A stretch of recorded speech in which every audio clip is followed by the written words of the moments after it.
Welcome to Megan's Mystical Mashup. I am Megan Rounds, the host of this show, and this is all about a conversation where we discuss life, the universe, and everything in between.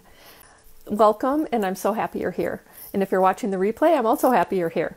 Time, you know, it's a construct, right? So even though you're watching a replay potentially in the future, we're still all here together. So welcome. Today's guest is a retired software engineer who resides in Lake Oswego, Oregon, with his wife of 42 years and fellow lab member, Marianne. He and Marianne have 3 children and 3 grandkids, ages 7, 8, 9, as well as a cat and dog. He's been a member of the Lightworkers Lab since June 26, 2016. I love that he remembers the exact date. And it's a family affair because in addition to wife Marianne being a member, their daughter Lauren Olivia is also a member, plus she's a lab moderator. Isn't that cool? I just think that's so neat. I would like my whole family to be a part of the lab, but that's not in the cards right now. Interesting fact, which I hope we learn more about in our conversation. He's visited the 1st, 3rd, 4th, and 6th Earth chakras. I did not know before reading his information that there were Earth chakras. Maybe some of you are already aware of it. Maybe some of you are hearing this for the first time too. So hopefully we'll have a chance to talk about it in our conversation. You're most likely to find him in the main lab in the lab light room. His main modality is channeling energy, and you may also know him as the Energy Wizard. I'll post his information in a moment, but please note that he donates all contributions he receives for his services. So I think that's a really cool thing to keep in mind. Please give a warm Lightworker welcome to Mark Vollbrecht. Hi. Wow, that was really fast. Awesome. How are you today? Good. Good. I'm so happy to have you here. You're looking all dapper. Awesome. So before we go into what is usually my first question about your path to the Lightworkers Lab, your spiritual journey, I really want to understand the Earth chakra part. Can you say more about that? Well, I mean, the Earth has the 7 main chakras, just like we do, you know, all the way from the root up to the crown. And they're located in different places around the world. How do people... Go ahead. Oh, no, feel free. Oh, well. Well, go ahead, ask your question. Well, my question is, how were these discovered? How did people recognize these were chakras? I don't know. Okay, that's something to explore then. In fact, I've got a website or a link to a website that I can give you to put up that talks about this 7. And I've done a little bit of research on it, and there's, depending on who's telling you where the 7 are, they vary slightly. Oh, I see. A.F. Foley was asking if Mount Shasta is one. And yes, Mount Shasta is one of the root chakras, and it's actually Earth chakra. It's the root chakra. It's chakra number 1. Yeah, I noticed, I was looking up a little bit last night, and I noticed there were 2 different locations in England that were listed. I don't remember which chakra it was, but it's one you've seen. It's chakra number 4. It's called Glastonbury and Shaftesbury or Shaftesbury, something like that. It's all in the same area. Right. And that's number 4. And it's actually also number 6 right now. Oh. The 6th chakra evidently moves around. Oh, that's kind of cool. Yeah, and it's currently in this, at least to the one website that I kind of latched onto for that information, and it's currently in the same location as the 4th chakra. Okay. Well, that makes it convenient for people who want to visit that area or who live near it. Must be a really intensely powerful place then to live. Yeah, probably. Although if you're in England, I'm sure everyone's heard of Stonehenge. Okay, there's another stone circle. It's Avebury Circle, which is a little ways away from that, which is a lot bigger than Stonehenge. And you can actually walk up to the stones and hug them. How nice is that? Oh. And in fact, there's actually a small town, I guess you call it, a village, or just a few buildings inside of the circle itself. Really? Yeah, there's an inn there, and there's a B&B there. And so the last time we were in England, we stayed at that B&B for a couple of nights. How fun was that? Which was great, yeah. Yeah. Well, I've been to Stonehenge, and it was, I think previously, and it wasn't too far before when I had gone there, they had roped it all off and then given the little remote control guided tour things. And I was really disappointed. I was disappointed by the fact that we weren't able to go up and feel the stones. And so to hear there's another one nearby, if I get there again, I will definitely check that one out. Yeah, it's a little bit harder to get to, possibly. I mean, Good. in order for, yeah. I mean, in order for us to get there, we had to take a train. I forget to what stop, and then transfer to a bus to take a bus down to where it was at. Well, my husband's British, so I'm speaking from his experiences in our traveling together. So anyone in Britain, you can either agree or maybe opt to disagree. But my understanding of transportation within Britain, especially outside of London, is an adventure. Let's say that. Well, I mean, the biggest issue that we had was just trying to figure out, after getting off the train, where to go to catch the bus that we needed to catch. Sure. Well, yeah. It's really neat that you got to do that. Okay, so thank you for that. And I will get that link from you and post that in the show notes. I think that'd be really neat to include. Yeah. So, and then as long as we're talking about, and the other earth chakra that I've been to is the third earth chakra, which is in Uluru. Where's that? In Australia. Peru? Oh, okay. Oh, yeah. Have you heard of Ayers Rock? Yes. Okay, I have a hard time pronouncing it. Uluru is actually the Australian name for it. Okay. There's that, and then there's cool. another big structure like that called Kata Juda, which is in the same area. So all of these structures then, I know that there are a lot of theories around how they were constructed and things. Do those theories coincide between these different areas, or do they all have different belief systems around? I don't know. Ayers Rock is not a construct, right? Right. No, it's a big rock. It's just rock. Yeah. But an energetically attuned rock. Yeah. And it's, and the trying to think, I'm not sure if you would call them the natives there. That's for lack of, I'm not sure. Aborigines? Aborigines, that's the word I was looking for. That it's very sacred to them.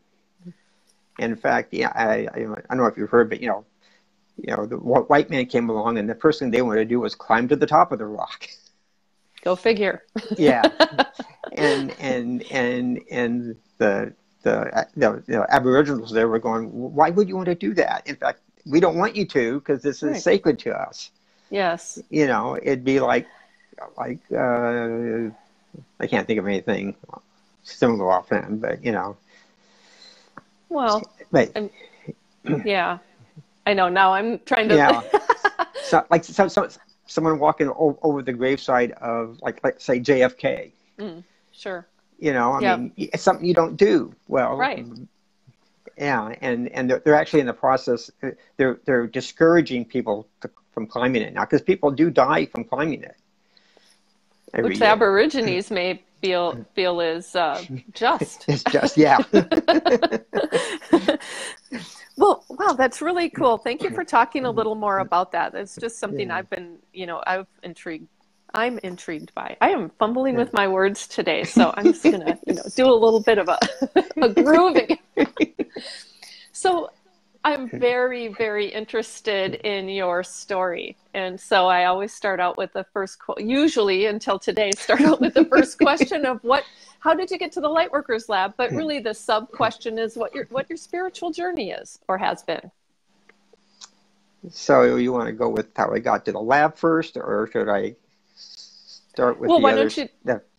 start with the other, and So eventually, before the I end of get the there. show, hopefully, we get to the lab, right? Yeah, that won't take long. Okay. But it can, So right? it, so 10 plus years ago, I was like, nah, not anywhere near spiritual per se. Um, we were going. My wife was into that, into it, and in fact, we were going to Hawaii for a vacation, and there was someone she knew there that that does readings. I was a trans medium, and she was going to get a reading, and she thought that I should get a reading. And in fact, she was willing to pay for it herself, in order for me to do it. And I'm thinking, well, if you feel that strongly about it, fine. Don't worry about it. I'll pay for it myself, type of thing. Because I mean, even though I wasn't awake per se, and consciously thinking about these things, I mean, I've been there for a long time before that. I just didn't realize it. Sure. Ooh. Yeah. I'm going to want to hear more about that, but we can, keep going with your thread. So we went. She got her reading. However, hers ran over quite a bit, and because of timing of things, didn't have a chance for mine. So we did mine later via phone. But it took us a while to get to that, and then they were going to send it anyway. But that's kind of where it started. And then I started looking into things more. And in 2007, I started going to a monthly crystal class, where the instructor would bring here's a crystal, and we're going to talk about the crystal and kind of journey with it some to see what we get from it. Ooh. Well, okay, so you have a question there. I know there's more. I have 3 questions already. So so let's take a pause. We're pausing at the crystal class, and then Okay. we can move on from there. How did you said that you were aware before you were awakened, right? Well,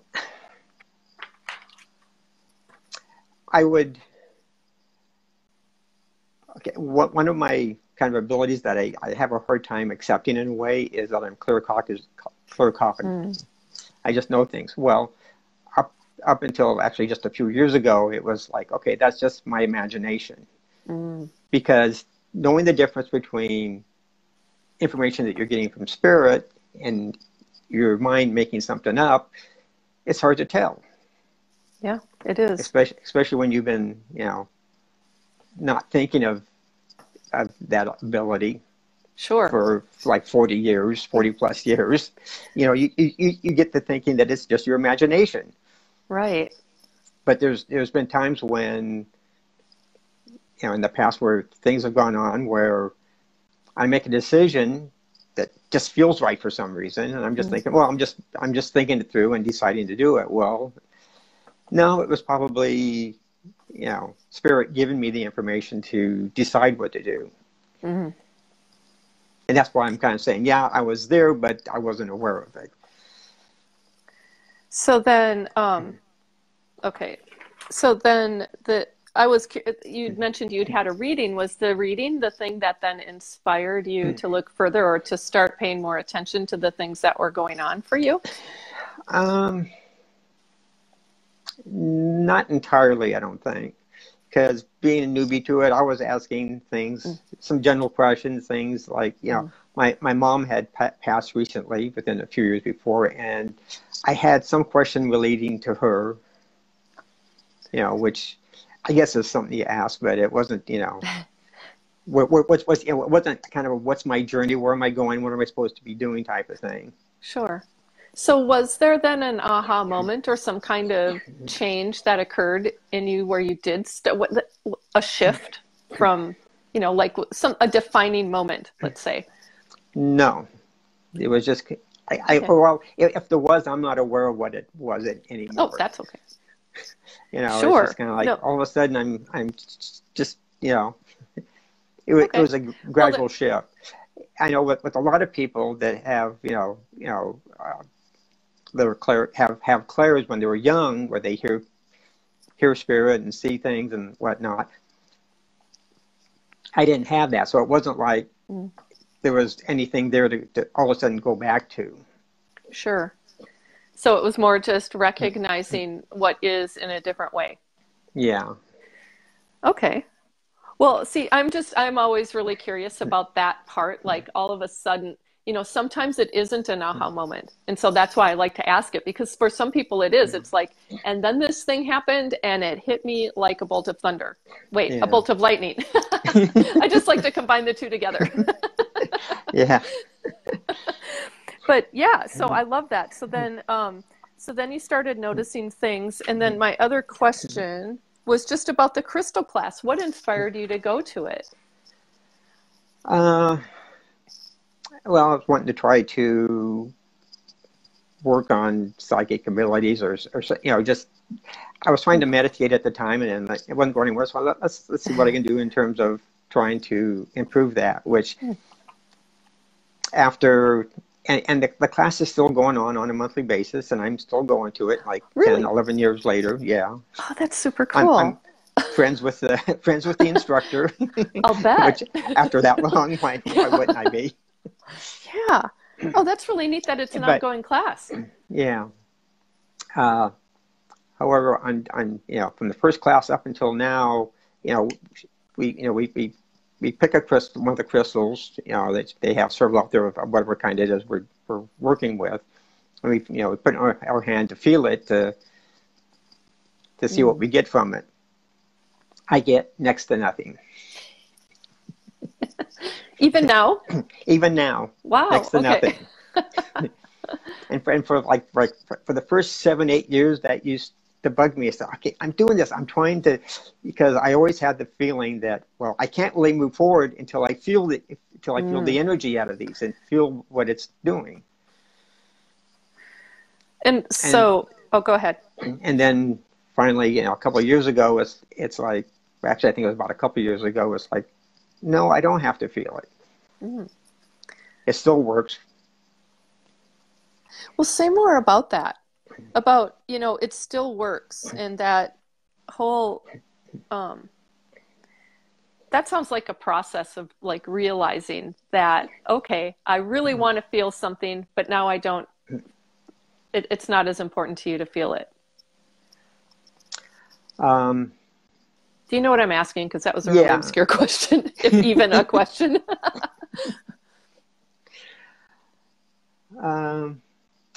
How about we save that for a little bit later in my story of how I got here? Sure. Because that'll kind of come up in the story. Okay, let's do that. Well, why don't you continue on? I have another question, but I'm going to park it. Okay. So anyway, I started going to the Krystal class. And like I was saying, go every month. But the thing we do is we hold the crystal and do a meditation with it. And guided by the instructor, which actually, let's go back to the very first class I went to. I happened to be the only one there. Well, because the person was just starting the class, and the room that it was in was near a road. So when I was trying to do the meditation thing, I heard road noise outside, and so I used that to imagine what I was journeying, or what I was getting. Oh, what a good idea. So like the road noise outside was ocean waves coming up on the beach. And so I was imagining walking along the beach, and then the word I heard for, I said, okay, so I walked away from the beach some, and then I walked back out to the beach. And I forget what the journey was supposed to be about, but anyway. Sure. I love that you did that you transformed what could, for some attempting to meditate, be an annoying sound into something that worked for you and helped you to go deeper in that meditation. Yeah. That's really neat. Yeah. Because I usually don't get a whole lot when I meditate. Yeah, I don't really either Okay. sometimes, and other times I get a lot. Yeah. So from the Okay. Krystal class, Um, Going along there, went to what was it? There was another shop that in the area that does metaphysical stuff was having kind of an open house for a new person that they had coming into the shop who does channels Archangel Raphael, does energetic healing, does readings, that type of stuff. sure. And so I went to that, and that's where I met this person, which this person is also in the lab now. So just to make it simple, I think I'll just refer to her as my Raphael friend, rather than well, I'd use a name, That's but fine. then again, that's almost promoting, and I don't want to. No, that's fine. Let's go Yeah, ahead and, if they want to come forth, that's certainly up to them. yeah. So anyway, and it just seemed to here again, it's this spirit leading me to places that I'm not aware that I'm being led to. Yeah. So spirit's good that way with me, and giving me little tidbits to get me moving forward. Yep. I like to call it serendipity. As Yeah. many people in the show know. So went there, yeah, okay, interesting, but and then they were doing once a month. They were hosting an event where Raphael, where she would channel a message from Raphael. People come in, and so you do that, and then the nice thing about that is after Raphael got through channeling the message, they opened it up for questions from people that were attending. Oh, that's neat. So you could ask a question about anything, about yourself, about what the message was, and get an answer directly from Raphael.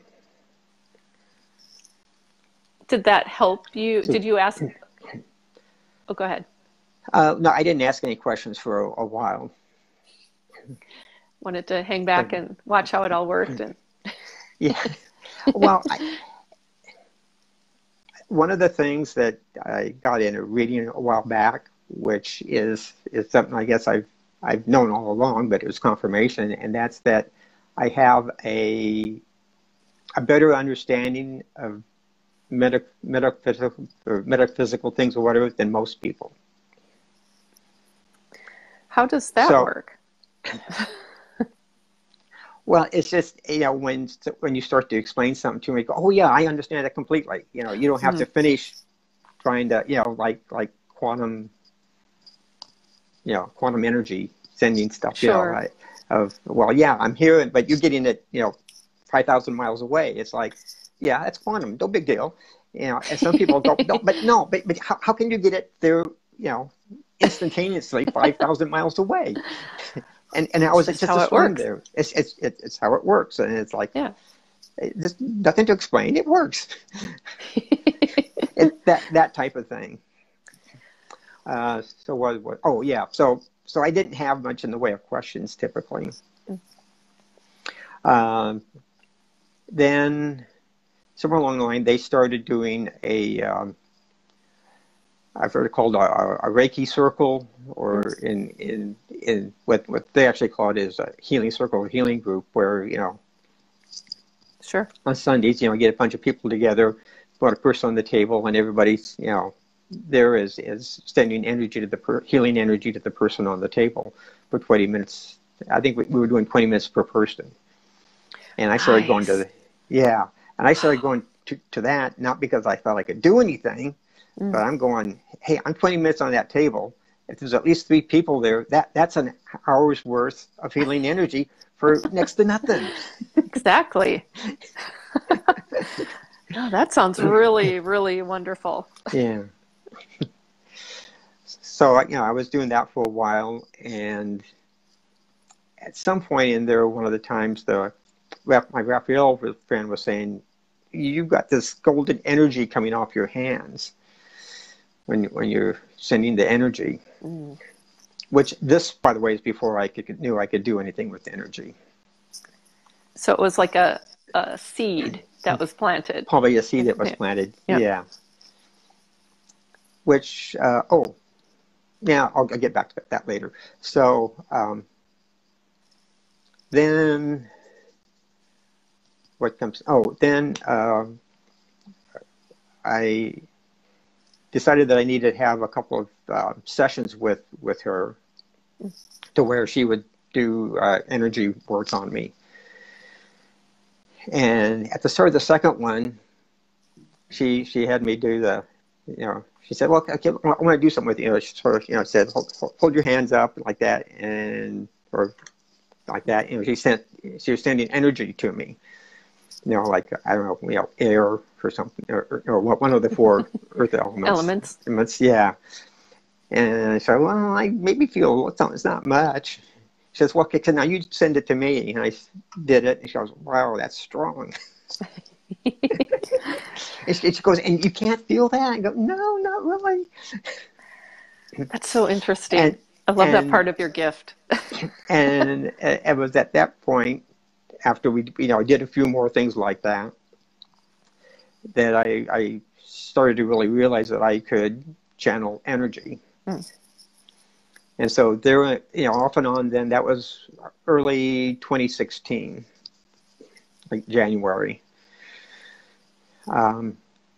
So at that point, every time I'd see her, I go, "Hey, I got a new energy I wanted to do." So, because you start out with a few elements, that's no big deal. And then we did, I think, one of the archangels, something else, and I got, "Oh, well, I can do crystals.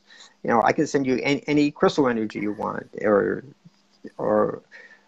any kind of, a particular angel, or one of the ones I did early on in the Lightworkers lab when it first started was angelic realm energy, which is a nice energy because it's all of it. But when it comes through to each person individually picks up on that energy which is needed for them at that time. Anyway, so that went on for a while. And I was just coming up with weird things to try. What next? There were several things going on there. Somewhere around that time, I was starting to, and all this energy work, of course, was like I was in the room with the person and, close by sending the energy. There was there was a time, there was some things going on to where I was going to be going to Australia to do one thing, where I actually attended a class on working on my intuition, clairvoyance, or all those things. It was a 5-day intensive course, which actually my daughter Lauren Olivia went to. And I was going to be going to the same one. But here again, Spirit was going, okay, we got to get him the idea of he's going to Australia first. Then it's like, okay, forget the class. You need to go to Candid to do some energy work. Wow. So you were guided to go there before.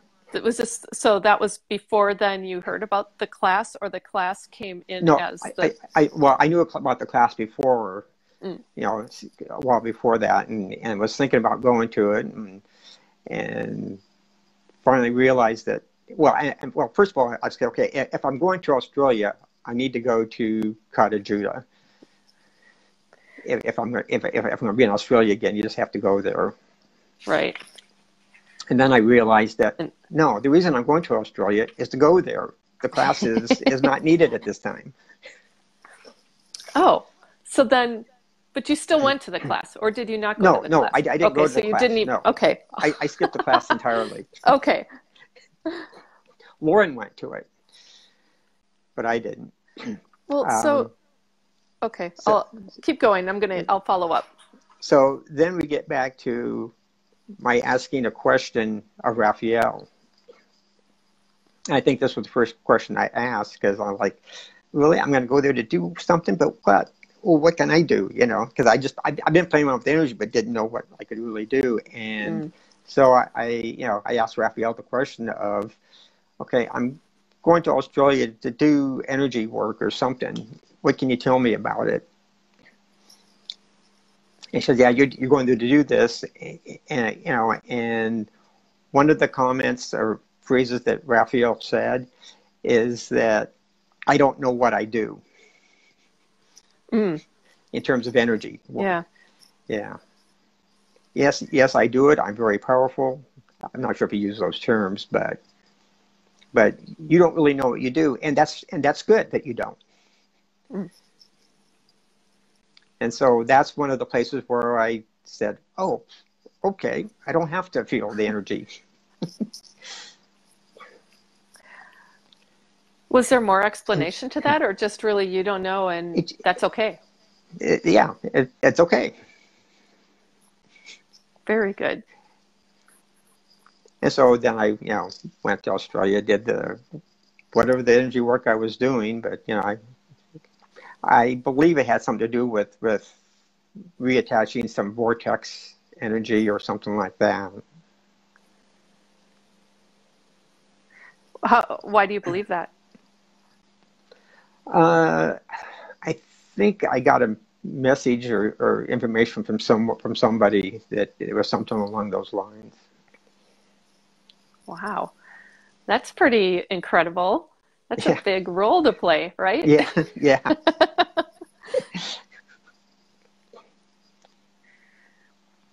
And what I was going to ask. Oh, go ahead. Go ahead. No, I don't want to interrupt your train of thought. Go for it. No, there's no train of thought. Go ahead.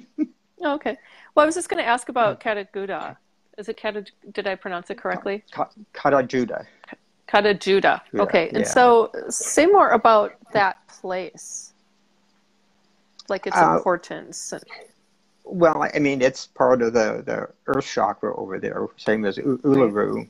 Right. They're in kind of the same area. It's also a very sacred area for the Aboriginals there. So when you went there, how did you do the vortex? I mean, I don't want the mechanics behind it, but how did you go and feel the energy and then know? Well, I don't know the mechanics behind it. Okay. Good. It'd be great to know, but it's like, I think that, I just won't even say what I was going to say, but the whole thing about the mechanics of doing these things is such a physical realm approach, Yeah. And I just tend to believe we're guided to do what we're guided to do, and the less we know how to do it, perhaps the more powerful it is. Yeah. And that's, side note here, one of the things I believe with my not feeling the energy is that when I channel it, it comes through a lot cleaner. Because since I'm not feeling it, I'm not interacting with it in any way. Have you? So back to what I did at Katajuda, and I would just find some place to maybe sit down and kind of close my eyes and kind of meditate and just say, okay, bring the energy through. How long did you stay there to do that? I did it going back every day? Or? I did it for a couple of days. Wow. I'd go out in the morning and be back in time for lunch, because it was a bit on the warm side there in the middle of the day. I bet. Fortunately, assuming it's summer. Yeah. Excuse me. Fortunately, Katajuda doesn't have as many people there. It's not. I mean, it's not the big draw that Uluru is. But and there isn't quite as much to do there. There's a couple of walks, and there's one that walks through I guess you call it a ravine or something like that. It goes between two two big outcroppings of Cottage Judah there, and you can walk back in it, and there's grass back there, and it's shady back there. So, you know, it doesn't get too hot back there until, you know, midday when the sun's overhead. Then there's no place to hide. No place to hide. No Yeah. If that's the way you describe it physically is sounding really familiar to me, as though I may have seen something on TV about it fairly recently. But I love that you were called to go there. Had you known of this place beforehand? Yeah, we had visited there a couple of years before on vacation. We spent like 2 weeks in Australia. Okay. Going to different places. So looking at moving to, I want to make sure we get all of your story as much as we can, because I'm just fascinated by. We got plenty of time still. Okay. So up until then, I had only, you know, sent energy a short distance. So Marianne didn't go with me on that trip. But, you know, I mean, I would, I think I was using FaceTime to, you know, be able to see her and talk with her. And so the first time I said, okay, you know, and, slight back up. You know, when I give hugs, they're like energy hugs. So, you know, they feel the energy. So I wasn't home to give her energy hug every day. So that was the first time that I sent energy over a distance. So the first time I was talking to her, well, here, let me send you, you know, my hug energy. Just to verify that I could do it. I knew that I could, but it's one thing to know it, but another, and believe in it, but it's another thing to, I actually did do it. Yeah. I mean, that validation is really helpful. Because otherwise you're just walking around like, is it working? I think it's working. I hope it's working. Yeah. You know? And especially when I don't feel it to begin with. Right. Exactly. Well, so she was able to confirm that she felt it. But you didn't tell her you sent it? Or did you tell her you sent it? Yeah, I told her I was sending it. Because I was talking to her, you know, kind of like we are now. And so I just said, well, here, let me send you the energy. And she felt it just as strong as if I was right there. Ooh. And so then you're like, I mean, you already kind of knew you could do it, but then you had the validation. Did you go around just sending energy to people after that? Or Well, no, not quite. Hey, energy. So then going forward a little bit, got back a month or so later, I got an email from my daughter about a class that Krystal was doing on symbols. Oh, okay. So here we're going to start tying in with how I got into connected with Krystal Ann. Yes. And the reason she was getting it because she had had a reading a year or two before from Krystal. And because my wife Marianne had found Krystal Ann online, you know, like probably on YouTube or something like that. So it kind of came full circle back to me. I look at it and go, well, yeah, maybe I'll take the class. It kind of looks interesting. It was Krystal's first time for the symbols class, and typically she does a discounted rate for the first one. So I thought, yeah, what the heck, for that amount of money, why not? So I took it, and then it's been a while since I've had one, but you know, she'll have a class, you know, one thing during the week where she talks about all the information, or she posts the information you watch, and then she has a Q&A at the end of the week. So I was watching that, go, well, you know, I think I want to see if I can send energy to everybody that's watching at the end of the Q&A. So and I may not seem like it now, but I am a little bit on the introvert side, believe it or not. Well, I never noticed. And until I get to kind of know people, and then I'm more open. But so here I am in a group with a bunch of strangers, basically. And so it's like, well, let me, I kind of typed out, emailed to Krystal to say, hey, I'd like to be able to do this at the end of the Q&A, if that's okay with you. I'm thinking about it, and I'm thinking that while my brain was thinking about it, Spirit hit the send key. That is such a cool way to word it. I love that. I go, enough talk, let's get to action. Right. Yeah. And so then at the end of that, and Krystal hadn't met me, didn't know me from before at all. So, it's just one of her other students in that class. Sure. But she said, yeah. And so at the end of that class, she said, okay, we have this person that's going to send energy out to everybody. And I think, I'm pretty sure that I sent the angelic realm energy.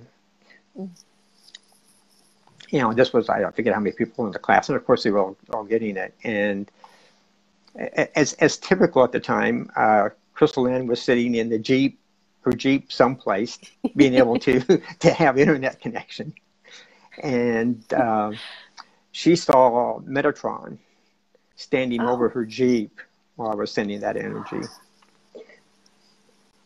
That's pretty fascinating. Yeah. And that then was the first time that I sent energy to multiple people in multiple locations. Which here again, it's kind of that, I knew I could do it beforehand, but it was nice to have the validation. Oh, definitely. So for people who haven't been a member of the lab for a long time, Krystal used to live in a part of Texas that had incredibly spotty internet connection. And so she would hop in her Jeep and go to where she could get a better connection in order to go live. She was very dedicated to the lab because, she'd drive from what 2 hours away or something, I think, to be able to broadcast live. That's a huge commitment. Yeah, I think it was more like an hour, but but still, was it only an hour? Oh, maybe I was thinking there and back. Yeah. Well, it could have been 2, but for some reason I was thinking 1. Well, I think, Mark, that's how I learned of you. I wasn't a member of the lab. I don't think I was a member of the lab at that time, but I noticed Julie Ralph is on, and she's my nearest and dearest friend of like 30 years. And I remember when she took the symbols class because I was intrigued by that. Just the whole symbols thing has always been of interest to me. And I remember her telling me about this guy who sent energy to the group. And I'm like, really? Because I was involved with energetics, which is kind of similar and also kind of different. But I'm like, really? That's really interesting. Tell me more. And so I think that's the first time I had heard of you, even before I joined the lab, which is just, I love that kind of connection. Yeah. We have a bunch of questions coming in too. I just want to acknowledge that the people who are asking the questions, we'll try to save some time towards the end to answer them if we can. And if not, then we'll go back and respond after the conversation's finished. Yeah. Okay. Well, and that was actually before the Lightworkers Lab was established. Because that was late May, early June of 2016. So you're like a founding member. Yeah. So then in late June, the reason I double checked the date as to when I became a member of the Lightworkers Lab, and that was on day 2 of the group. Oh my gosh. That's so cool. And to give some perspective of how things have gone over the last 2 years, when I became a member, I was right around number 70 or so. We're now at 7,000. Right. Yes. So 100 times. Yep. In the last 2 years. I think when I joined, it must have been somewhere between 100 and 200 people, and then just expounded. Yeah.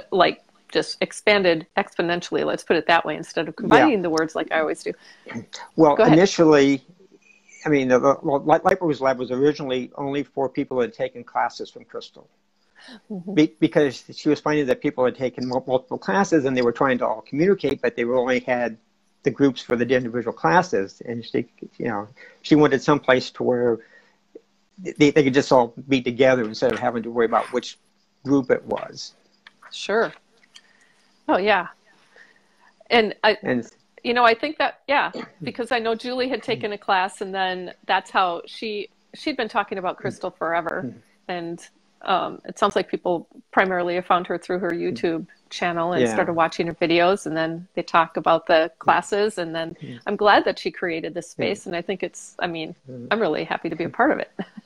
Yeah, and up, for the first, I forget how many months it was, but there was around 70 when I got on it, and went up to about 100, 200 before she opened it up. Well, through that time, anyone could go live basically anytime they wanted to. Because as long as somebody else wasn't live. Yeah. But it was a small, tight-knit group, so to speak, at that time. So you didn't have the issues that we might have now with the 7,000 people. Right. Yeah. Yeah. So I remember. So I would go up occasionally and just send out different energies. And then finally, one of them, I said, why should I have to worry about what I'm sending? I just said, okay, I'm holding space. You come on live, and you just think what energy you want, and you'll get it. And I'm kind of asking a question I already know the answer to, but how was the response to that? How did they believe that you had the ability to send any kind of energy that they needed? I believe so. Well, because I've been sending energy for a few times before that, and people had always gotten say, oh, how about this, how about that? So they knew I could send virtually just about any energy. I just love that. So when I decided to say, well, no, I don't want to be that active, and I'll just sit here and let them think what they want, it'll come to them. Yeah, well, then you don't have to do all the work. They can do the work for setting the intentions that they want. You set the larger, bigger picture space and intention for everybody to get what they need. I think that it makes a lot of sense. Yeah. And since you're not feeling... Oh, go ahead. No, go ahead. Say? Well, I was just trying to think I changed my mind. Where to go next. Okay. Well, then I didn't realize it was almost I did a few of those, and then I was going to get back to him, but just never quite seemed to do it. And so I wasn't on for almost a year until last December, when I decided, right around that time, I've been shying away from doing any healing work, because on one level I knew what I was capable of, and I'm going, but if I start doing that, people find out, all of a sudden I'm going to have tons of people pounding down the door wanting healing. I don't want that. It's very possible. Yeah. But I finally gave way, and last December I went on and sent healing energy. So obviously, and it's like, it wasn't a question of whether I could do it, because healing energy is just another energy. Right. Out of all the broad spectrum of what I could send in terms of energy, that's just a small portion of it. So is that one of those situations of what resists persists? Because it sounds Probably. like it's been sitting there, and you're kind of like, no, I don't want to do that. And then it's kind of like, okay, fine. Well, I think what kind of prompted me to go forward with it was, I noticed in one of the comments someone mentioned Charlie Goldsmith. It was had a show on TLC called The Healer. Okay. Which he does energetic healing. And so I decided, what the heck, I'll go for it. Is that what's next for you? What? TV show? A show on us. Yeah. No. Oh, come on. Well, I don't know. He started a thing where he was looking for other healers like himself, and wanted to have I'm not sure what he's going to be doing. He had one thing in mind, but he's shifted it some. But I applied to that. I submitted my name. You did? I did. That's really so. What? Yeah. Is he still? He's still doing it? Well, I mean, he's been doing healing for 20 years. Well, but something I don't popped know into my. Go ahead. Go ahead.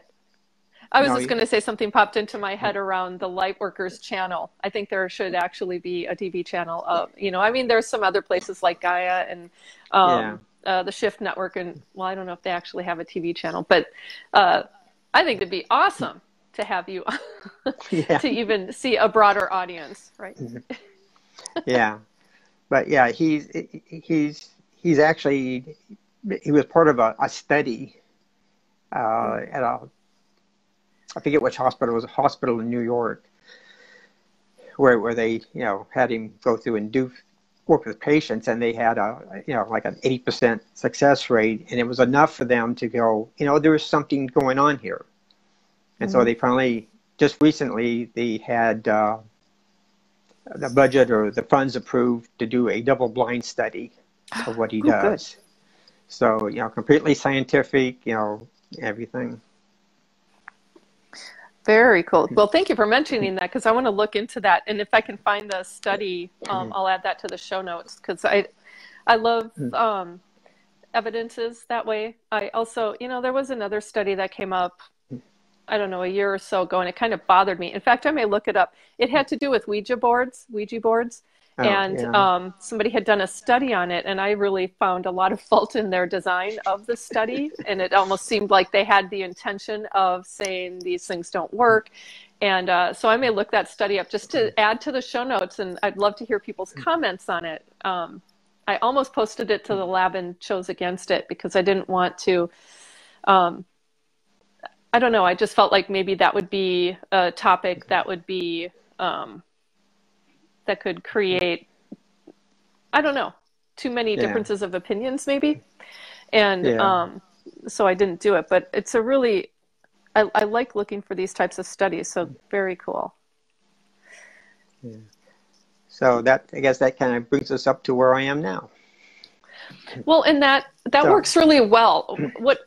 Did you want to say? Well, in terms of my doing healing, actually, way back, remember when I had my first reading I talked about?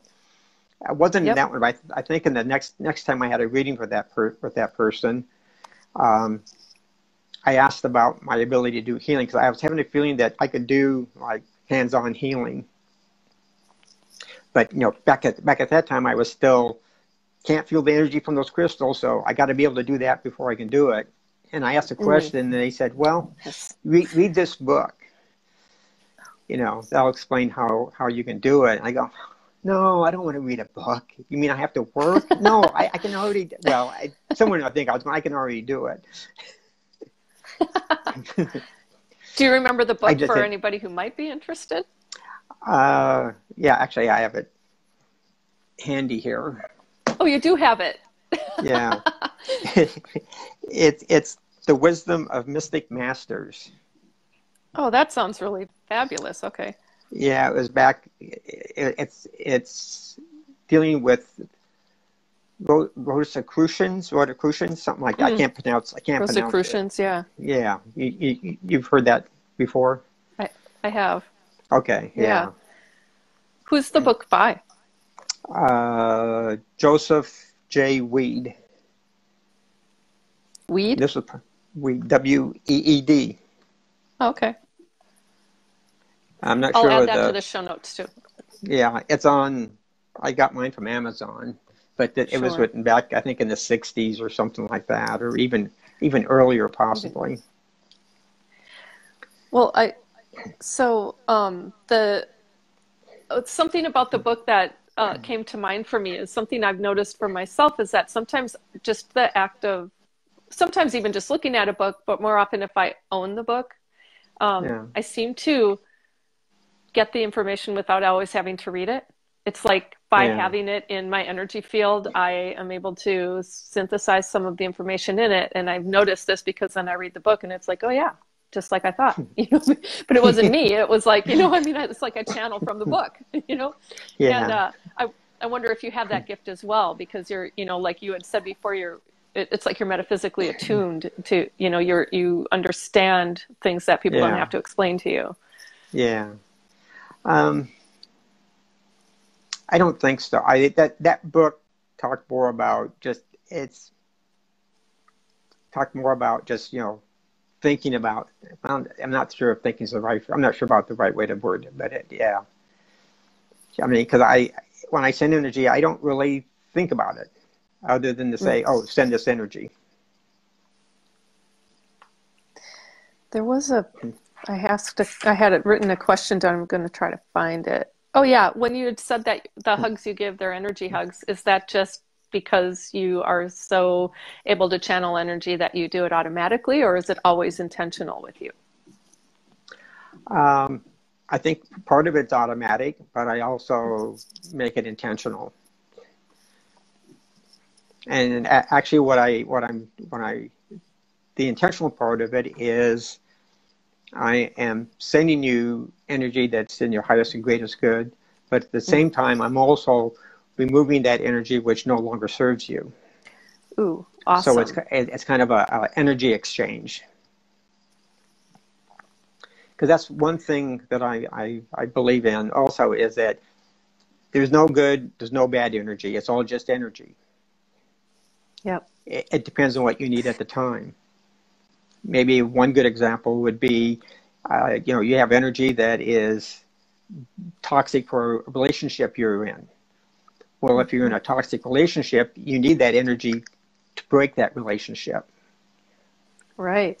Once that relationship is broken, okay, you no longer need that energy, so you can get rid of it and move on.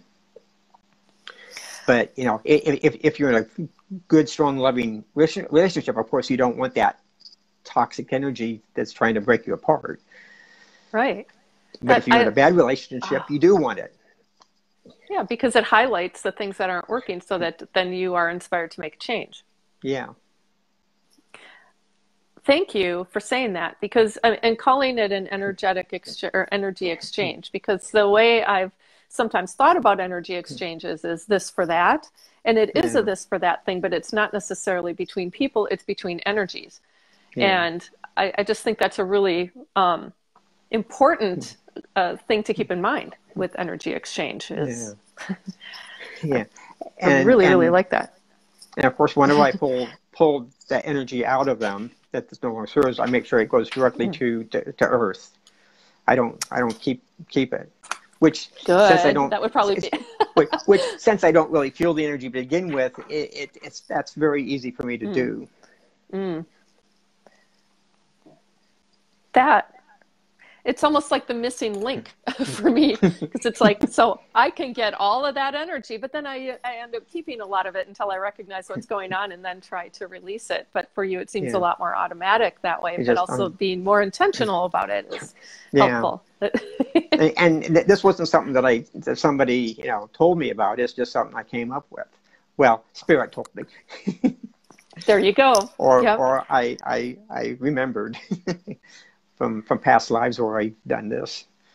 Sure. I was just going to ask one other question, and then hopefully we can spend the last 15 minutes really going into the questions, because there are so many coming through. The last question just had to do with meditation, and I noticed you had said you had tried it's almost like you thought you were you wanted to meditate, but it wasn't really going anywhere for you. You know, do you meditate now, or what do you do when it comes to that? Okay. Which is fine. It wasn't no loaded question there. I will, I mean, I kind of do, because in the Krystal class that I talked about that I go to, you know, we go into a guided meditation, sort of guided. I mean, the person kind of says, okay, you're going to go in and look for this information while you meditate, and then come back with it, and then we talk about it. And we say that I say I'm meditating, but I think a lot of it, quite often, I'll have the answer before I actually start meditating and those things. Mm-hmm. And that's because my claircog is kicking in and saying, oh, here's the answer. Yeah, which is really helpful. It cuts down the time in a sense. Yeah. And then you get to just enjoy the journey, right? Yeah. Well, let's move into some questions, but, just in case we get really close on time at the end, I'm going to thank you now. I'll thank you again at the end as well, but I know somebody's coming up shortly after the show ends. So I'm just super happy to have had you on the show. I really love the energy the energy work that you do, and you're just a fascinating person all around anyway. It's just such a pleasure to talk with you. So thank you for being on the show. Yeah, thank you. And let's open it up to some questions, and I will do my best to get all of them in, but I can't guarantee that. And I'm using my laptop here, and sometimes things don't show up, but so far I'm seeing a lot. Well, this is great. Okay. I can only go so far. And so let me see. Was Raphael in your meditation talking to you? You are powerful. Yeah. Well, that person may have misheard. Raphael wasn't talking to me. Raphael was talking to me, but not in the meditation. It was being channeled by my friend. A lot of people really love your. Oh, go ahead. Love my energy. Yeah. I noticed one question that went by was, do I get drained from sending energy? And no, I don't. Mm-hmm. I could sit here all day, and it's basically what I do when I do my lives is the best analogy I can come up with. It's kind of like when you go into a room and you flick a switch and turn the light on. You turn it, when I start sending, I say, okay, I'm going to start sending. It's kind of like flip the switch. And then you don't think about the fact that, I have to make sure the switch is on the whole time you're in the room with the light on. So I flick it on and it starts going. Do you flick it off when you're done then too? And then, and that's okay. I say, okay, I'm done sending, and it stops. Is that basically your preparation for doing that? Or are there other things that you do too? No, I just sit down and say, okay, send. That's excellent. I love that because I've been thinking a lot about how do we, the rituals that we incorporate, I think are for the most part for our benefit. That's my, they're kind of like training wheels on a bike. Mm. Yep. They're helpful, and they're needed at times, of course. Definitely. And, and if it brings us comfort and confidence, then go for it. Yeah, go for it. Yeah, there's nothing wrong with that. Yeah. But I do also think that with that confidence and comfort, we can, if they become crutches that, like, oh my gosh, I forgot to do this, therefore I don't have access to spirit. Yeah. Then it can be a crutch. And yeah. That really, that's where I've been thinking a lot lately, because it's like I forgot to do something. I'm like, okay, does it really matter, or is it just my thing? Okay, so symbols class. Okay, here's one of the questions. Do you send energy through your third eye, heart chakra, or higher self? This is from Heather Varden. It's a much longer question, but just out of that. I have no idea. I just say send. Okay. I'll put my hands up sometimes, but that's more of a visual reference for people that are watching. Because I forget a few lives back, I was going to start sending some energy, and someone, well, before you even had your hands up, I was feeling it. Well, that's because my hands aren't what's sending it.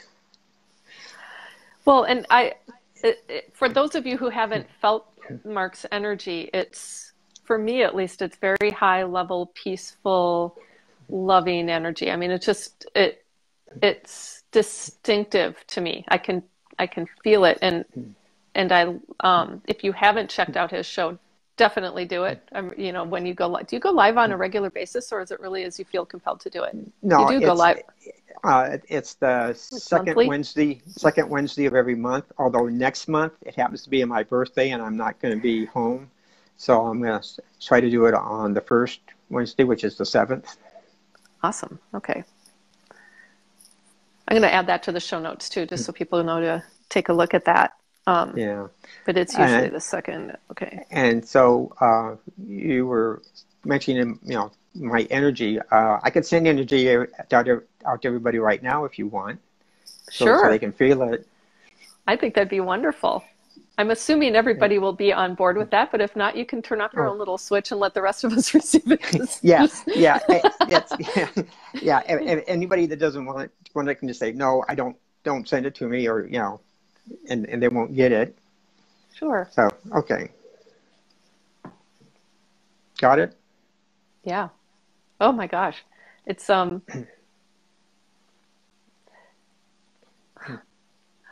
well, I clearly had a clogged heart chakra. Let's just put it that way, because now I'm tearing up.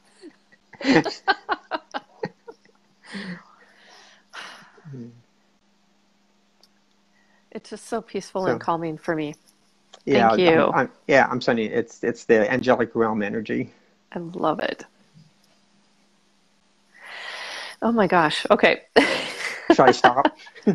No, you can keep it going. You can keep that light switch on for as long as you want. Okay. Oh, okay. Can I ask a question while you're doing it? Oh, sure. Yeah. Okay. Yeah. It's going on in the background. That's what I kind of figured. I can multitask here. I figured. That's awesome. What a cool thing to be able to multitask with. You know? Yeah. Well, you know, I'm not really. I kind of look at it as I'm the delivery person for it. You know, I pick the package up from Spirit, take it, and deliver it to you, and that's it. Well, it's kind of like listening to the radio in the background. Yeah. You know, it's like an energy stream instead, which is really nice. Yeah. We should have energy radios, you know, it'd be really nice. So AF Pulley asked if you ever have difficulties with your energy causing problems with electronics because it's so strong, especially when you first started working with energy. No, I haven't. Or at least not as what I've seen other people have problems with, you know, light bulbs blowing out or one thing or another. Yeah, I have that. Yeah. I think I kind of figure it's frenetic energy. It's when I'm not aligned in some way. Yeah. Yeah. In fact, there was, you know, one person that was saying, you know, they were having things blowing out all the time. And I had a brief conversation with them. This is where my claircogs was kicking in, and basically what it was is that they were getting a lot of energy, but they were holding it in. They weren't getting rid of it. And so I say, okay, you need to, you know, do this to get rid of it. And they and things got a lot better for them. That I'm definitely making a note of that, because I think that's a good thing to be aware of. I hadn't thought of it that way in terms of holding on to it, but it makes sense. It was building up into them and then just going out, you know, erratically. Yeah. Yes. And I used to be known as the girl who could, you know, turn out. In fact, my mom especially, is like, if we're driving around, she's looking to see if the lights go out. Because when I was younger, especially, that used to happen frequently, and it started to kind of freak her out. But my friends were all like, that's cool. You know, okay. It'd be better if I could turn some on sometimes, but that hasn't. Well, actually, that has happened on occasion, but more as an adult than as a kid. Yeah. Okay, so we're getting really close to the end, and I did see something from Leah Jackson that I think I'll read out. So, Mark, while you are sending energy, you also create an expanded now moment or meditative state for those watching. You have the ability to set an expansive mind state atmosphere for others. I've received lots of info during your sessions. And I don't know if you knew that, or so it just seems like a really wonderful kind of ending to this, and that you create at that expanded now moment and meditative state. I do notice that in your shows because they're quiet, right? You know, you're there, you're sending energy, you read some of the comments or questions or requests. But there's a steady stream of energy going that really does bring one to present. And it's just, thank you so much for doing what you do. And don't forget that you get the same energetic strength or whatever from the replays. Yep. So you don't have to watch it live. You get the same. In fact, I've had a couple people comment on, wow, this is really strong. And until I started pointing out at the very beginning, if you don't see the little live symbol up in the corner, you're watching the replay. Because there would be people watching the replay that would posting left and right thinking they were watching it live. Now, I don't know whether they just didn't realize whether they thought it was live because of the strength of the energy, or whether they just didn't notice. Sure. Weren't aware enough of how Facebook worked to know that if it didn't stay live in the corner, there was a replay. But it's to me, this helps to emphasize the power of intention. Yeah. So you have this ability, and so you know that you don't feel it, but you can turn it on, and you can offer it to others, and you set the intention for higher and greatest good, and then whatever isn't in their higher and greatest good to be sent to the earth. Is that you do that every time? Well, what do you mean by I mean? Well, you were talking about energy exchange, and I'm wondering if I'm mixing the stories up in terms of when you do energy. That's the hugs. The hug is where I do that. Or if I'm doing maybe some individual healing on somebody, I'll do the exchange. Yeah.